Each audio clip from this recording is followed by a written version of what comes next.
We're now moving on to the completed buildings shopping category. The winner was Newson's Yard in London. Please welcome Mike Stiff from Stiff and Trevelyan to present the project. Welcome. Right. How do I go forward and backwards with this thing? Oh, okay. Right. This is a project based in, it is in central London. The buildings and the site are owned by the Grosvenor Estate, which is one of the great estates of London.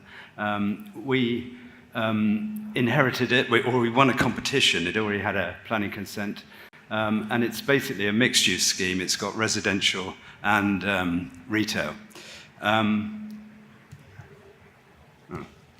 seem to want to go. Yeah, got it. For those of you, most of you I'm sure know London, but we're in Westminster, right in the middle, and to position it there, it's the red space at the bottom. So it's very near Chelsea. Sloane Square is just to the north.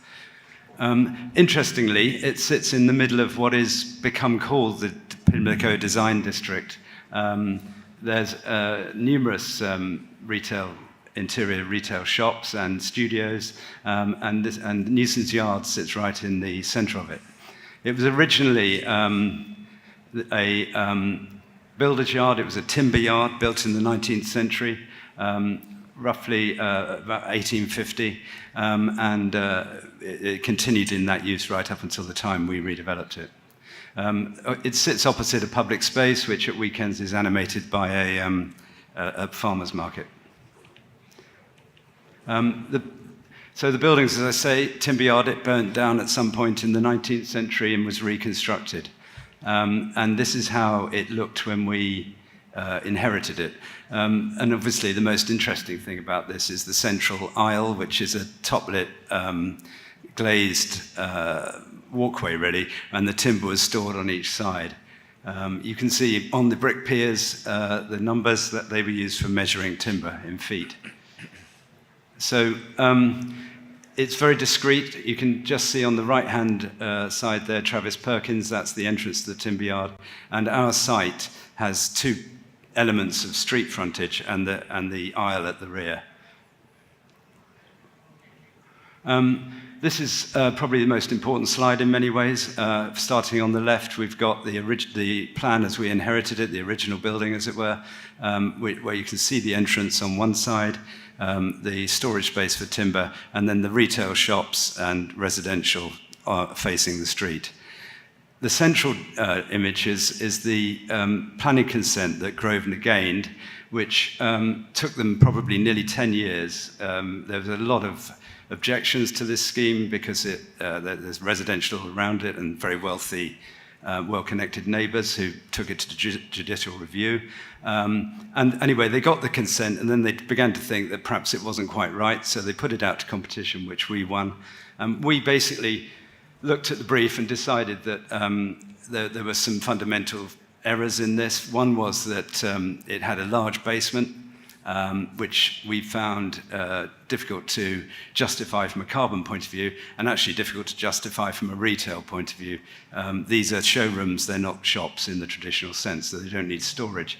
The second issue is that they moved the sort of space, the internal space, away from the aisle, and internalized the glass roof that sits over the center of the site.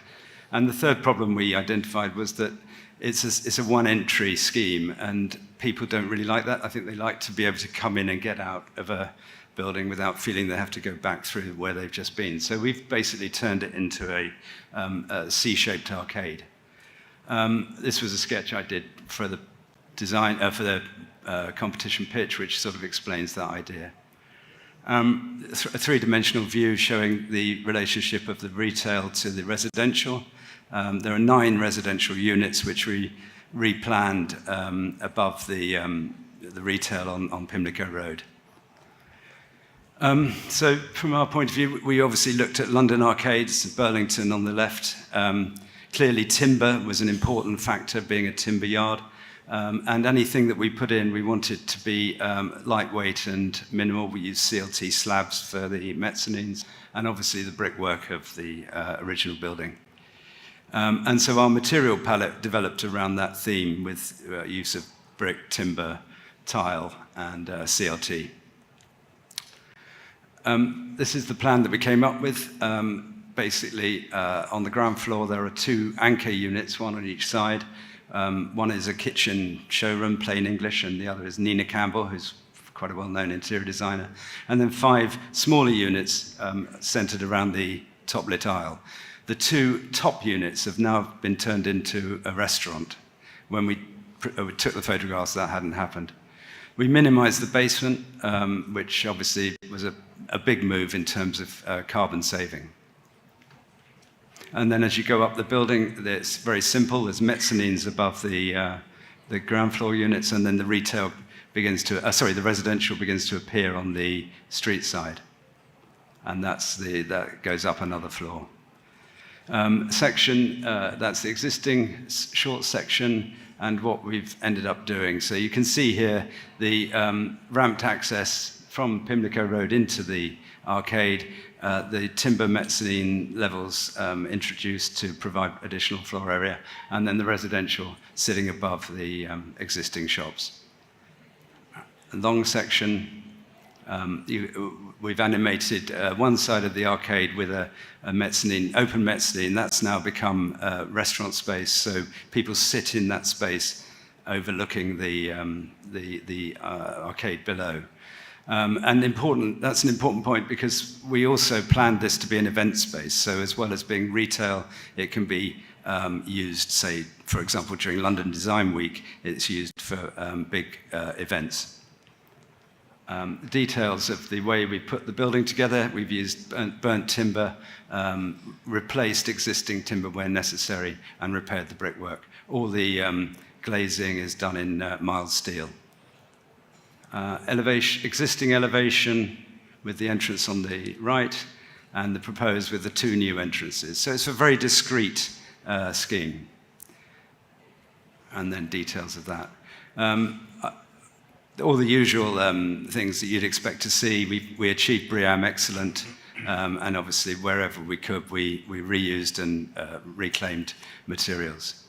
Some pictures of it in construction, showing we kept the original roof, it was in fairly good condition, replaced the roof light, and in the process had to replace the timber trusses, but we did that in the same material, and then the CLT slabs. And some photographs of it completed. That was the original Travis Perkins, and where we got to.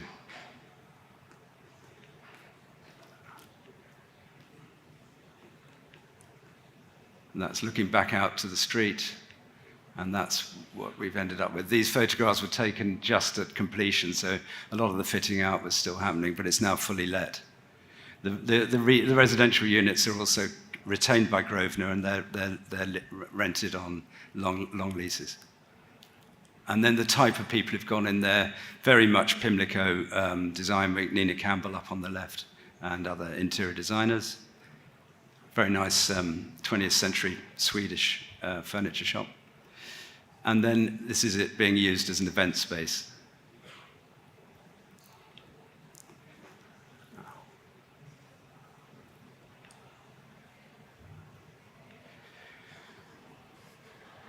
And that is Newson's Yard. Thank you.